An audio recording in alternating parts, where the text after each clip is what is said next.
Krishnavel cinemas நேயர்களுக்கு வணக்கம். நான் உங்கள் கிருஷ்ணவேல். இன்றைக்கி நம்ம கிருஷ்ணவேல் சினிமாஸில் என்ன பார்க்க போகிறோம்னா, இன்றைக்கும் நம்ம வந்து ஒரு வெப் சீரிஸை தான் பார்க்க போகிறோம். இந்த வெப் சீரிஸோட பேர் வந்து த சர்பண்ட். சர்பண்ட்னா பாம்பு.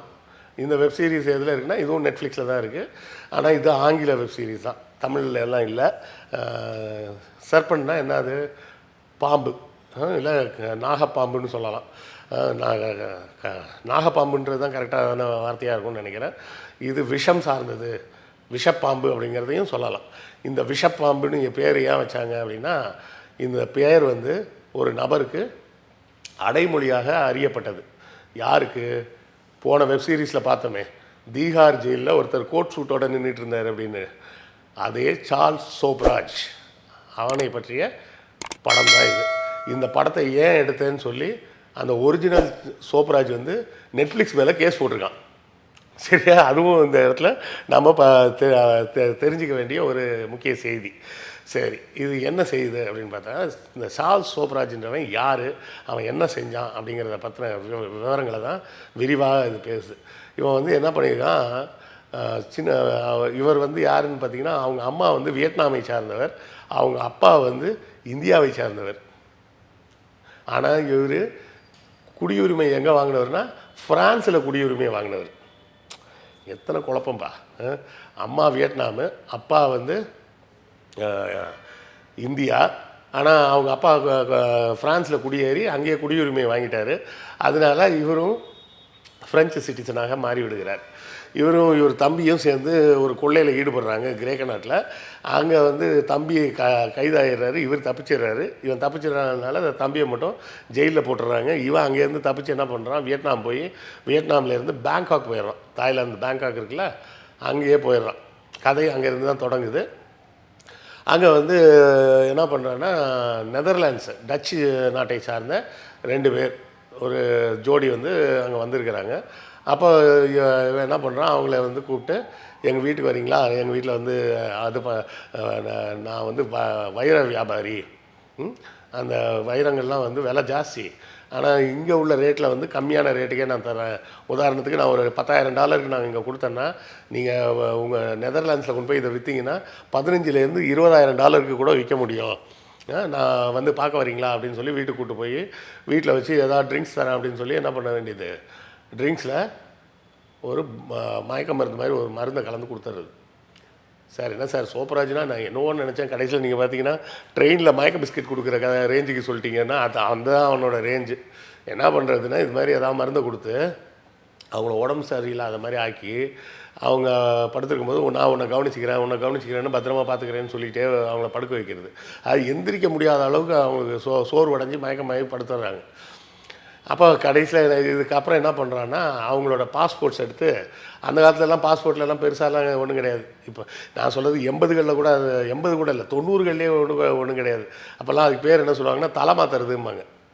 தலை மாற்றுறதுன்னா என்னென்னா, இப்போ என்னோடய பாஸ்போர்ட் இருக்குதுன்னு வச்சிங்களேன், எனக்கு வந்து என்னுடைய கல்வி தகுதி மற்ற எல்லாத்தையும் வச்சு எனக்கு சிங்கப்பூரில் நான் விசா வாங்கிட்டான்னு வைங்க. அந்த பாஸ்போர்ட் கிடச்சிதுன்னா அதை வாங்கி என்ன பண்ண வேண்டியது, என்னோடய ஃபோட்டோவை மட்டும் உருவி எடுத்துடுறது. இப்போ அந்த காலத்தில் முதல்லலாம் 70கள்லாம் எப்படி இருந்துச்சுன்னா, ஃபோட்டோ வச்சு 2 ஸ்டாப்லர் அடித்து வச்சுருந்துருக்காங்க. ஸோ இந்த ஸ்டாப்லர் மாதிரி இருக்கிறத ரிமூவ் பண்ணிட்டு இந்த ஃபோட்டோ எடுத்துகிட்டு இவனோட ஃபோட்டோவை அது மேலே வச்சு மூடிடுறது. எதுக்காக இந்த மயக்க மருந்து கொடுக்குறான்னா, இந்த வெளிநாடு சுற்றி பார்க்க வராங்கல்ல, அவங்க வந்து கையில் நிறைய பணம் கொண்டு வருவாங்க செலவுக்கு. ஃபார் எக்ஸாம்பிள் ஒரு $10,000 அந்த மாதிரிலாம் கொண்டு வருவாங்கன்னு வச்சிங்களேன். 10,000 15,000 $20,000 கிட்ட எடுத்துகிட்டு வருவாங்க. ஏன்னா இவங்க அப்படியே தொடர்ச்சியாக ஒரு 6 மாதம் பல நாடுகளை சுற்றிட்டு அப்புறமா அமெரிக்கா போயிடுவாங்க. ரொம்ப நாள் சேர்த்து வச்சுருந்த காசை எடுத்துகிட்டு வந்து, அப்படி அந்த காசை வந்து டாலர் நோட்டாகவே கொண்டாட முடியாதுன்னு சொல்லிட்டு அவங்க ஊர்லேயே ட்ராவலர்ஸ் செக்குன்னு சொல்லி மாற்றி கொண்டு வருவாங்க. ட்ராவலர்ஸ் செக்குனால் அந்த செக்கு வந்து அவங்க பேர் போட்டிருக்கும். ஸோ வேறு யாரும் அதை கொண்டு போய் மாற்ற முடியாது. அந்த செக்கை கொடுக்கணும்னா பாஸ்போர்ட்டையும் காட்டணும். இப்போ ஒருத்தன் பேர் வந்து டேனியல் அப்படின்னு இருக்குன்னா, டேனியல் அப்படின்ற செக்கை மாற்றணும்னா டேனியல்ன்ற பேரில் இருக்க பாஸ்போர்ட் இருந்தால் தான் மாற்ற முடியும், இல்லைன்னா மாற்ற முடியாது. ஸோ இவன் என்ன பண்ண வேண்டியது, அவங்களுக்கு மயக்க மருந்தெல்லாம் கொடுத்து படுக்க வச்சிடுறது. படுக்க வச்சுட்டு என்ன பண்ண வேண்டியது, நேராக போய் அவங்க பாஸ்போர்ட்டை எடுத்து அவங்க ஃபோட்டோவை எடுத்துகிட்டு இவன் ஃபோட்டோவை வச்சு போய் அந்த எக்ஸ்சேஞ்ச் இடத்துல போயிட்டு இந்த ட்ராவலர்ஸ் செக்கை கொடுத்து ஃபுல்லாக கேஷ் ஆக்கிடுறது.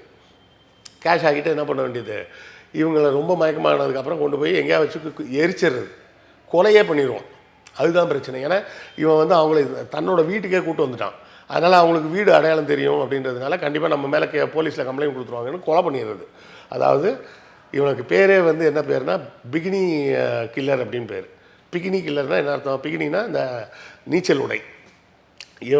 வீடுகளில் இந்த பெண்கள்லாம் பெரும்பாலும் நீச்சல் உடையோடு பார்ட்டி பண்ணிக்கிட்டே இருக்கிறாங்க அப்படின்றதுனால அந்த மாதிரி நீச்சல் உடை அணிந்த பெண்களை தான் நிறைய கொண்டிருக்கான்றதுக்காக இவனை பிகினி கில்லர் அப்படின்னே பேர்.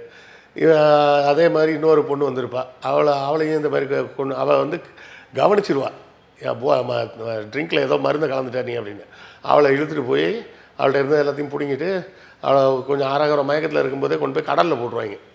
அப்போ பார்க்கக்கூடிய போலீஸ் என்ன நினச்சிருக்கோம், போதையை போட்டுட்டு போதை மருந்து சாப்பிட்ட போதையோட போதையாக தெரியாமல் கடலில் போய் நீச்சல் அடிக்கிறேன்னு சொல்லி கடலில் குதித்து முங்கி செத்து போச்சுங்க அப்படின்ற மாதிரி நினச்சி இப்போ போலீஸ் விட்டுரும். இது மாதிரி ஒரு கொலையா 2 கொலையானா பல கொலைகளை இவன் பண்ணியிருக்கிறான். ஆலன் காட்டியர் அப்படின்ற பேரில். இவனுக்கு கூடவே வந்து பார்த்திங்கன்னா மோனிகான்னு இன்னொரு பொண்ணு ஃப்ரெண்டு, அவள் கனடா நாட்டை சேர்ந்தவன். இவங்க 2 பேரும் சேர்ந்து தான் ஜோடியாக இருந்துக்கிட்டு ஹஸ்பண்ட் ஒய்ஃப் மாதிரி இருந்துக்கிறது. இது மாதிரி இன்வைட் பண்ணி மயக்க மருந்து கொடுத்து ட்ராவலர்ஸ் செக்கை பூரா பிடுங்கிட்டு அவங்கள பூரா கொண்டுறதுன்னு பல பேரை கொண்டிருக்கிறான்றது நடந்திருக்கு. இது எப்போ வெளியே வருது அப்படின்னு பார்த்தீங்கன்னா, ஒரு நெதர்லாண்ட்ஸை சேர்ந்த அங்கே இருக்க தூதரகத்தில் வேலை பார்க்கக்கூடிய ஒரு அதிகாரிகிட்ட யாரோ ஒருத்தவங்க வந்து சொல்கிறாங்க, இது மாதிரி ஒரு 2 பேரோட பணம் கிடச்சிருக்கு, இந்த பணம் வந்து ஆஸ்திரேலியாவை சேர்ந்தவங்கன்னு சொல்கிறாங்க. ஆனால் நம்ம ஊரில் இருந்து வந்த டச்சுக்காரங்க 2 பேரை காணும், ஒரு ஜோடியை காணும், அதை பற்றி கண்டுபிடிக்க முடியுமான்னு அவங்க சொந்தக்காரங்க வந்து கேட்க போய் இவர் வந்து அங்கே லோக்கல் போலீஸில் போய் சொல்லுவார்.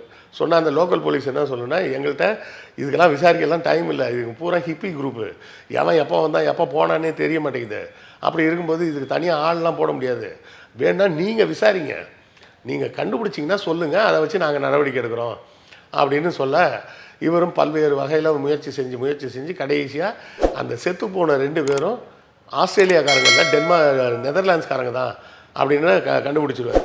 அப்புறமா தேடி பிடிச்சி பார்க்கும்போது ஒரு ஜெம் விற்கக்கூடிய ஒரு நபர் வந்து ஏமாற்ற முயற்சி செஞ்சார் அப்படின்னு ஒரு பேச்சு வந்தது. ஏன்னா அந்த பொண்ணு சொல்லிச்சுல்ல, இந்த மாதிரி எனக்கு இப்போ ட்ரிங்கில் இதை கலந்துட்டேன்னு, அந்த பேச்சை வந்தவொடனே அதை வச்சு பிடிக்கலான்னு சொல்லி தேடி பல்வேறு ஆதாரங்களையும் அவர் திரட்டுறாரு. அந்த பல்வேறு ஆதாரங்களோடு கொண்டு போய் காவல்துறையில் கொடுக்கும்போது அதுக்குள்ளே இன்டர்போல்லேருந்தே ஆளுங்க வந்துடுறாங்க, வந்து இவனை பிடிக்கணும்னு. இவன் கொலை பண்ணுறதுல மட்டும் இல்லாமல் என்ன தெரியுமா பண்ணுறது, இவனோட வேலை அடையாளம் தெரியாத அளவுக்கு அவங்கள எரித்து கொண்டுட்டு அவங்க பாஸ்போர்ட்டில் இவன் ஃபோட்டோவையும் இவன் பொண்டாட்டி மாதிரி ஒருத்தர் இருந்தால மோனிகான்னு அவன் ஃபோட்டோவையும் ஓட்டி பக்கத்தில் வேறு ஏதாவது ஒரு நாட்டுக்கு டிக்கெட் எடுத்து போயிடுறது. அப்போ என்ன நடக்கும்னு பார்த்தீங்கன்னா, இந்த இமிக்ரேஷனில் டேனியல் ஜெசிகா அப்படின்னு 2 பேர் வந்தாங்க, வேறு ஒரு ஊர்லேருந்து வந்தாங்க, இங்கேருந்து இந்த ஊருக்கு போயிட்டாங்க அப்படின்னு இமிக்ரேஷனில் ரெக்கார்ட் ஆகிடும். ஸோ இமிக்ரேஷனை பொறுத்தவரை வந்தவங்க நாட்டை விட்டு வெளியே போயிட்டாங்கன்னு ஆகிடும். செத்து போனால் யாருன்னு அடையாளம் தெரியாது, அதனால் கண்டுபிடிக்கவும் முடியலன்னு போய்டுன்ற மாதிரி இவன் பண்ணிக்கிட்டே இருந்திருக்கிறான். அதனால தான் இவனை கண்டுபிடிக்கவே முடியல. இப்போ இவர் கண்டுபிடிச்சிட்டாருன்னொடனே தப்பிக்கலான்னு பார்ப்பான், ஆனாலும் தப்பிக்க முடியாது. அதுக்குள்ளே போலீஸ் வந்து சரவுண்ட் பண்ணி இவனை அரெஸ்ட் பண்ணி ஜெயிலில் வச்சுருவாங்க. இவன் போகும்போதே என்ன சொல்லுவான், அவன் ஒய்ஃப்டையும் சொல்லி அவன் ஃப்ரெண்டுகிட்டையும் சொல்லி எவ்வளோ நகை போட முடியுமோ எல்லா நகைகளையும் எடுத்து போட்டுக்குங்க, செயின், மோதிரம், வாட்சு, அது மாதிரி எல்லாத்தையும் போட்டுக்குங்கன்னு. நான் கூட எனக்கு முதல்ல புரியலை எதுக்கு இதை சொல்கிறான்னு. அப்புறம் பார்த்தா அங்கே இப்போ ஜெயிலில் வைக்கும்போது இந்த நகையெல்லாம் போலீஸ் கஸ்டடியில் கொடுத்துருவாங்கல்ல. நல்லா யோசிச்சு பாருங்கள், கிட்டத்தட்ட ஒரு 50 சவரன் நகை மாதிரி இப்போ உள்ளே கொண்டு வந்து போலீஸ் கஸ்டடியில் இருக்கும். அங்கே போய் விசாரித்தா அந்த போலீஸ்காரர் என்ன சொல்லுவார், ஃபோன் பண்ணி இவன் ஆலன் காட்டியரே இல்லை, இவன் பேர் டேனியல் அப்படின்பார். ஏன்னா இவன் டேனியல்ன்ற பாஸ்போர்ட்டை தான் எடுத்து வச்சுருப்பான். இவன்கிட்ட தான் பல பாஸ்போர்ட்டுகள் உண்டு. அதுக்கு முன்னாடியே அவங்க வந்து இன்னொரு லோக்கலில் அவனுக்கு ஒரு லவ்வர் இருப்பாள். மற்ற பாஸ்போர்ட்டுகளில் அவன் சேர்த்து வச்சுருந்த பணங்கன்னா எல்லாத்தையும் ஒரு பொட்டியில் போட்டு அந்த பொட்டியை நீ பத்திரமா வச்சுருக்கீன்னு அவள்கிட்ட கொடுத்துருவான். இவனுக்கு நம்ம மாட்ட போகிறோன்னு ஒரு சின்ன சந்தேகம் வரும்போதே கொடுத்து வச்சுருப்பான். இவன் தப்பிக்கிறதுக்குள்ளேயே மாட்டிடுவான், போலீஸ் பிடிச்சிடும். போலீஸ் வந்து இந்த டிப்ளமேட்டை என்ன சொல்லுவாங்க, நீங்கள் வந்து இவன் பேர் வந்து ஆலன் காட்டியர்னு சொல்கிறீங்க, இவன் பேர் அதுவே கிடையாது, இவன் பேர் டேனியல், அதனால் நாங்கள் இவனை ரீட்டைன் பண்ண முடியாது அப்படின்னும். இல்லை நான் ஆதாரம் கொண்டாடுறேன் அப்படின்னு இவர் இன்னொரு அதிகாரிலாம் கூப்பிட்டு வந்து பேசுவார். எல்லாம் பேசிகிட்டு இருக்கிற நேரத்துலேயே பார்த்தீங்கன்னா அன்றைக்கி நைட்டு திடீர்னு காணாமல் போயிடுவோம். 3 பேருமே காணாமல் போயிடுவாங்க. எப்படி காணாமல் போனாங்க, சிம்பிள் டீல். போலீஸ் இன்ஸ்பெக்டர்கிட்ட என்ன சொல்லுவான், நீ கஸ்டடியில் எடுத்து வச்சிருக்கல என்னோடய ஜுவல்ஸ் கில்ஸ் எல்லாம் அதை நீ எடுத்துக்கோ, கதவை திறந்து விட்டு நான் போயிடுறேன் அப்படின்னு. அதே மாதிரி அவனை நகையை வாங்கிட்டு திறந்து விட்ருவான். ஏன்னா கேஸ் ஒன்றுமே ஃபைல் ஆகலைல்ல, திறந்து விட்ருவான். அவன் தப்பிச்சு போயிடுவான். தப்பிச்சு போய் இங்கேருந்து அங்கேருந்து எல்லாத்தையும் பொட்டி கிட்டியெல்லாம் கட்டிக்கிட்டு கராச்சி வந்துடுவாங்க பாகிஸ்தானுக்கு. சரியா? கராச்சி வந்து அதுக்கப்புறம் பாரிஸ் போய் திரும்ப இந்தியாவுக்கெல்லாம் வருவான். இந்தியாவில் மறுபடியும் ஒரு இடத்துல போய் கொள்ளையடிக்கும்போது போலீஸில் மாட்டிப்பான். மாட்டி தீகார் ஜெயிலில் வச்சுருவாங்க. இதுதான் நம்ம போன எபிசோடில் பார்த்தோமே, பிளாக் வாரண்ட்டில் சொன்னேன்னு. இப்போ தீகார் ஜெயிலில் வந்து சோப்ராஜ் வந்தார்னு. அதுக்கப்புறம் தான் இவன் பேரே சார்ல்ஸ் சோப்ராஜ்ன்றதே தெரியும். அது வரை எல்லோரும் இவனை ஆலன் கேட்டியர் அப்படின்ற பேரில் தான் தேடிகிட்டே இருந்திருப்பாங்க. அப்புறமா சார்ல்ஸ் சோப்ராஜ் அப்படின்னு தெரிஞ்சிருச்சுனோடனே இன்டர்நேஷ்னல் பிடி வாரண்ட் போட்டுருவாங்க. போட்டு இந்தியாவில் அரெஸ்ட் ஆகி ஜெயிலில் போட்டுருவாங்க. இந்தியாவில் என்ன சொல்லியிருப்பாங்கன்னா, இவன் மேலே ஏற்கனவே ஒரு கேஸ் இருக்குது, ஒரு பழைய திருட்டு கேஸு, அதுக்காக ஜெயிலில் போட்டுருக்கோன்னு ஜெயிலில் போட்டிருப்பாங்க. ஜெயிலில் இருந்த இவன் என்ன பண்ணுவான், கடைசியாக இவனுக்கு ரிலீஸ் ஆகிறதுக்கு 1 வாரம் டைம் இருக்கும்போது தப்பிச்சு ஓடிடுவான். ஏன்டா தப்பிச்சு ஓடினா, இன்னும் ஒரு இத்தனை நாள் இருந்ததே இன்னும் ஒரு 7 நாள் தானே இருந்தால் அவங்களே விட போகிறாங்க அப்படின்னு. இவன் ஏன் தப்பிக்கிறான்னா, இவனுக்கு கொடுத்துருந்தாங்கல்ல ஒரு குளோபல் அரெஸ்ட் வாரண்ட்டு, அது எக்ஸ்பயர் ஆகாமல் இருக்குது தாய்லாந்தில். ஸோ இவனை ரிலீஸ் பண்ணாங்கன்னா இந்தியன் கவர்மெண்ட் என்ன பண்ணும், தாய்லாந்து கவர்மெண்ட்டை இவனை ஒப்படைச்சிரும். தாய்லாந்து கவர்மெண்ட்டு இவனுக்கு மரண தண்டனை கொடுத்துருவாங்க. இப்படி ஒரு சிக்கல் இருக்குதுன்றதுனால என்ன பண்ணுறான், வேறு தப்பிச்சு போயிட்டு 4-5 நாள் கழித்து அவனே போய் போலீஸில் சரண்டர் ஆகிற மாதிரி மாட்டிக்கிறான். ஸோ மீண்டும் இது விசாரிக்கப்பட்டு அவனுக்கு தண்டனை மறுபடியும் நீட்டிக்கப்படுகிறது. இன்னொரு 7-8 வருஷம் மறுபடியும் ஜெயிலில் இருக்கிறான். அப்போ அதுக்கப்புறம் அவன் வெளியே வரும்போது என்ன ஆகுது, அவனுக்கு அந்த குளோபல் வாரண்ட் வந்து எக்ஸ்பயர் ஆகிடுச்சு. எக்ஸ்பயர் ஆனதுனால இப்போ வந்து எக்ஸ்ட்ரடைட் பண்ணி தாய்லாந்து கவர்மெண்ட்டில் ஒப்படைக்கணும்னு அவசியம் இல்லை. இப்போ இவன் என்ன பண்ணுறான், இங்கேருந்து நேராக ஃப்ரான்ஸுக்கு போயிடுறான். திரும்ப ஃப்ரான்ஸுக்கு போயிட்டு என்ன பண்ணுறான்னா, பல்வேறு பேட்டிகள், தொலைக்காட்சி பேட்டிகள், அது இது, என்னோடய சொந்த கதையை எழுதுகிற காப்பி ரைட்டு தரேன், அது இதுன்னு மில்லியன் கணக்காக டாலர்ஸில் பணம் சம்பாதிச்சான். நல்லா யோசிச்சு பாருங்கள். பல இடங்களில் மக்களை ஏமாற்றி திருடி, அதாவது ட்ரெயினில் மயக்க பிஸ்கட் கொடுக்குற மாதிரி ஒரு வேலையை செஞ்சு கொலை பண்ணிகிட்டு இருந்தவன், நான் அந்த கொலையெல்லாம் பண்ணவே இல்லை, எந்த கோர்ட்லையும் எனக்கு தண்டனை கொடுக்கல அப்படின்னு அவர் போய் எல்லா இடத்துலையும் பேட்டி கொடுக்கறது, இந்த பேட்டிக்கு பணம் வாங்குறது, அதுக்கப்புறம் புத்தகம் எழுதுறதுன்னு நிறைய சம்பாதிக்க ஆரம்பித்தான். இப்படியெல்லாம் பண்ணிகிட்டு இருந்தவன் என்ன நினச்சானோ தெரில, லூசு மாதிரி என்ன பண்ணுறான், மீண்டும் 2002 நினைக்கிறேன் அந்த ஆண்டில் வந்து திரும்ப நேபாள் போகிறான். நேபாள் இவன் போக வேண்டிய அவசியமே இல்லாதனாலும் நேபாளுக்கு இவன் தேவையில்லாமல் போகிறான். போனது மட்டும் இல்லாமல் ஒரு பத்திரிகைக்காரனை பார்த்து நக்கலாக பேட்டி வேறு கொடுக்குறான். என்ன ஐடியாவில் போகிறான்னா, நேபாளில் போய் ஒரு மினரல் வாட்டர் கம்பெனி ஆரம்பிக்க போகிறேன்ட்டு போகிறான். அப்போ அந்த லோக்கல் போலீஸ் ஒருத்தர் இவனை தேடி பிடிச்சி அரெஸ்ட் பண்ணிடுறாரு.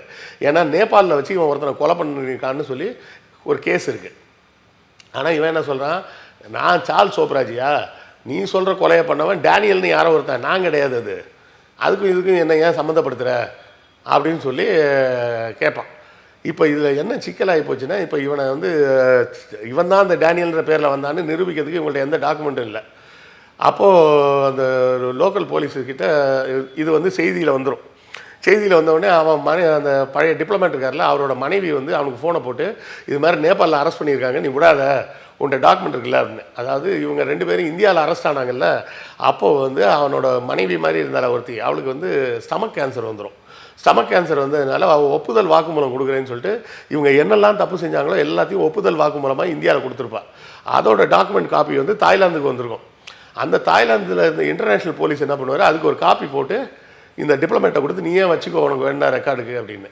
அந்த ரெக்கார்டை வச்சுருப்பான்ல. இந்த ஃபோன் வந்தோடனே அவன் நேபாள் போலீஸுக்கு ஃபோனை போட்டு சொல்லி அந்த டாக்குமெண்ட்டில் அந்த மோனிகா கொடுத்த ஸ்டேட்மெண்ட்டோட ஒரு காப்பியை மட்டும் ஃபேக்ஸ் பண்ணி விடுவான். ஃபேக்ஸ் கிடச்ச உடனே அவனை அரெஸ்ட் பண்ணி தூக்கி உள்ளே போட்டு கோர்ட்டில் வச்சு அவனுக்கு 20 ஆண்டுகள் தண்டனை கொடுத்து கடைசியாக எப்போ ரிலீஸ் ஆனான்னா, இப்போ ஒரு 2 வருஷம் முன்னாடி தான் ரிலீஸ் ஆகிருக்கான். 2022 தான் ரிலீஸ் ஆகிருக்கான். இப்போவும் அவன் என்ன சொல்லிகிட்டு இருக்கான், நான்லாம் தப்பு செய்யவே இல்லை அப்படின்னு சொல்லிக்கிட்டு இருக்கிறான். அது மட்டும் இல்லை, நெட்ஃப்ளிக்ஸு, இந்த வெப்சீரிஸ் எடுத்த நிறுவனங்கள் எல்லாத்து மேலேயும் கேஸை போட்டு பல மில்லியன் டாலர்ஸ் கலெக்ட் பண்ண போகிறேன் அப்படின்னு இன்னும் பேட்டி கொடுத்துக்கிட்டு இருக்கிறான். இன்றைக்கி வரை இவ்வளோ பெரிய கொலைகளை செய்த ஒருத்தன் இன்னும் நடமாடிக்கிட்டு தான் இருக்கிறான். உயிரோடு தான் இருக்கான்றதும் ஒரு முக்கியமான செய்தி. இந்த சீரீஸை பார்த்தவங்க உங்கள் கருத்துக்களை சொல்லுங்கள். பார்க்காதவர்கள் கண்டிப்பாக பாருங்கள். அடுத்த காணொளியில் சந்திப்போம். நன்றி, வணக்கம்.